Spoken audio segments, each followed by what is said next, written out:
வணக்கம்.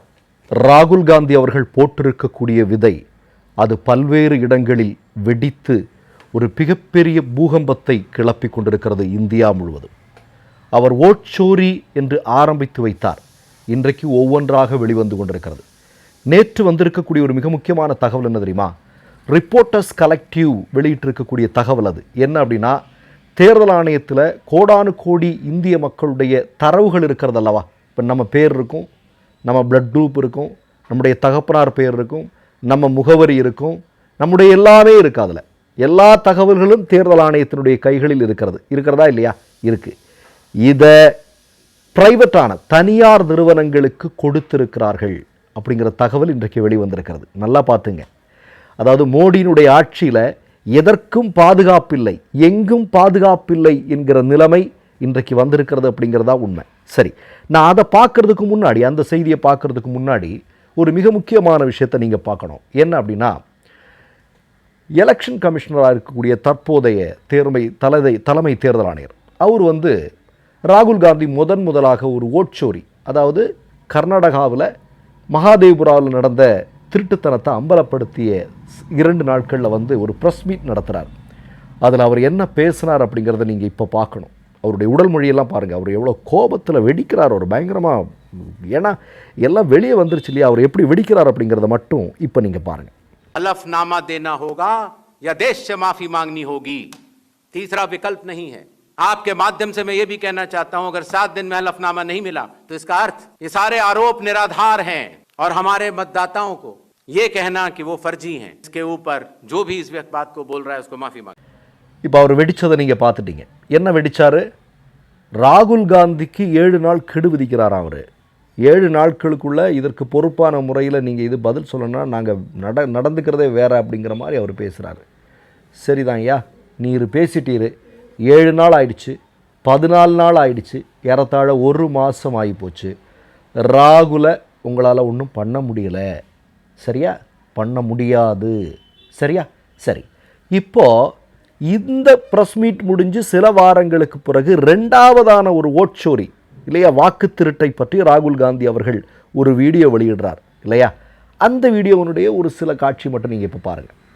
A claim here, very strong claim about CC Ganesh Kumar, and this is not something I'm saying lightly.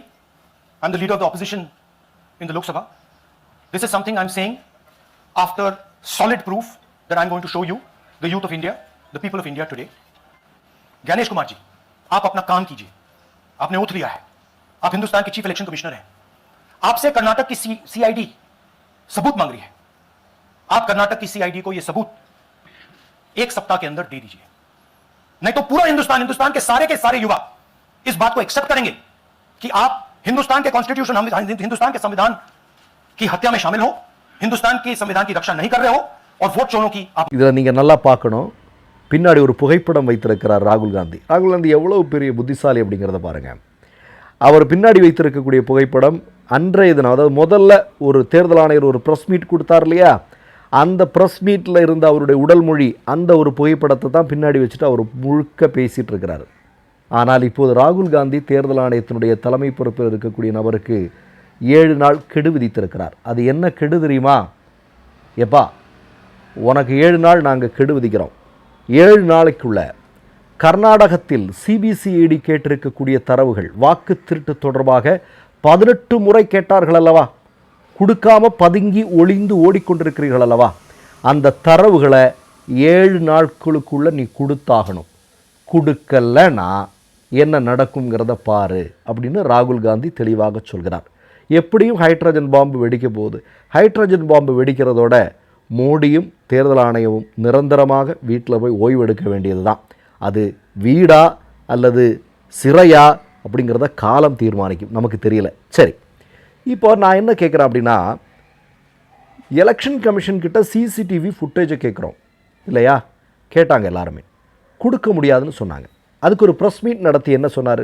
ஐயோ, எங்கள் தாய்மார்கள், எங்கள் சகோதரிகளுடைய புகைப்படங்கள், வீடியோ நான் இருக்கிற வரையிலும் அதற்கு நான் அனுமதிப்பேனா அப்படின்னு கோபாவேசமாக பேசினார். யார்? நம்முடைய தேர்தல் ஆணையர். ஆனால் சமீபத்தில் நடந்த துணை குடியரசுத் தலைவர் தேர்தலில் நீங்கள் எல்லாரும் பார்த்தீங்க, எல்லாரும் பார்த்துருப்பீங்க.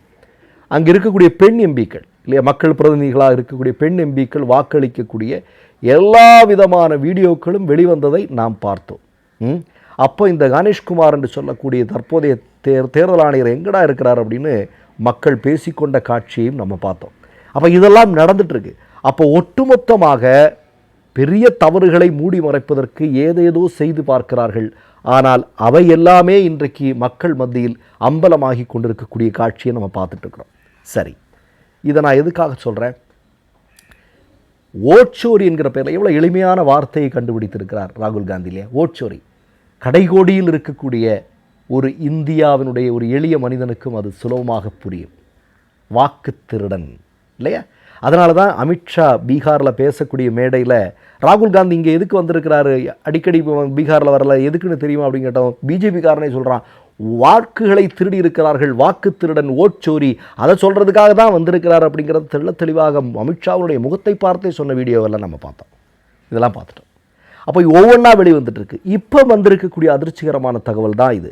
ரிப்போர்ட்டர்ஸ் கலெக்டிவ் என்ன சொல்லியிருக்காங்க அப்படின்னா, தேர்தல் ஆணையத்தினுடைய கைகளில் இருக்கக்கூடிய நம்முடைய இந்திய மக்களுடைய மிக முக்கியமான ஆதாரங்கள், அவர்களுடைய தரவுகள், அவைகள் ஒரு பிரைவேட் நிறுவனங்களுக்கு அரசு தேவைகளுக்காக கொடுக்கப்பட்டிருக்கிறது.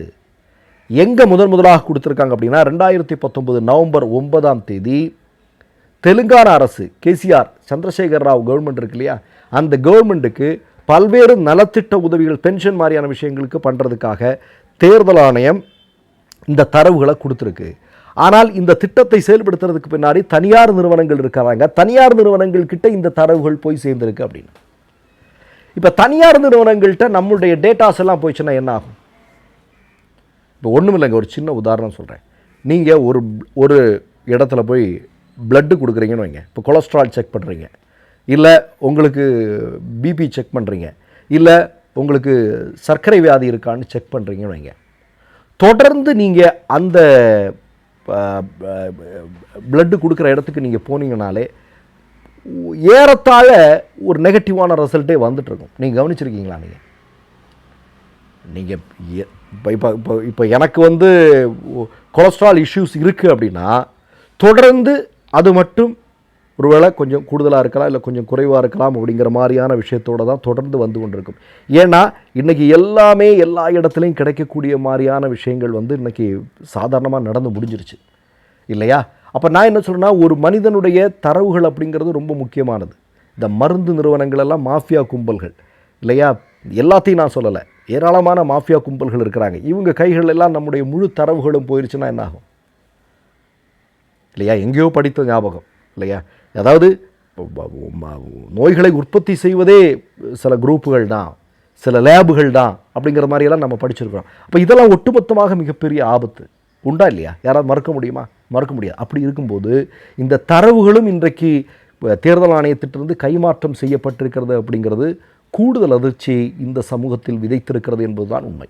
மற்றொரு நிகழ்வில் சந்திப்போம். நன்றி, வணக்கம். இந்த சேனலை தொடர்ந்து நடத்த உதவி செய்ய நினைப்பவர்கள் உதவி செய்யலாம். மை நேம் இஸ் ரெட் சேனலை சப்ஸ்கிரைப் பண்ணிக்கோங்க. அதுக்கப்புறமா பக்கத்தில் இருக்கிற ஜாயின் பட்டனை கிளிக் பண்ணீங்கன்னா ஒரு நியூ பேஜ் ஒன்று ஓப்பன் ஆகும். அதுலேயும் ஜாயின் பட்டனே கிளிக் பண்ணிக்கோங்க.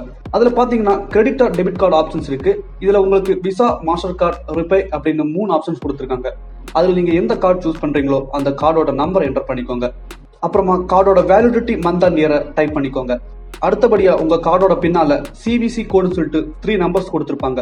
அந்த நம்பரை இதில் என்டர் பண்ணிக்கோங்க. அப்புறமா அட்ரஸ் அண்ட் இன்ஃபர்மேஷன் என்டர் பண்ணிட்டு பைங்கிற பட்டனை கிளிக் பண்ணிக்கோங்க. ஒருவேளை உங்க கார்டு நம்பர் இன்வாலிட்னு காமிச்சிச்சுன்னா உங்க கார்டில் இன்டர்நேஷனல் யூசேஜை எனேபிள் பண்ணுங்க.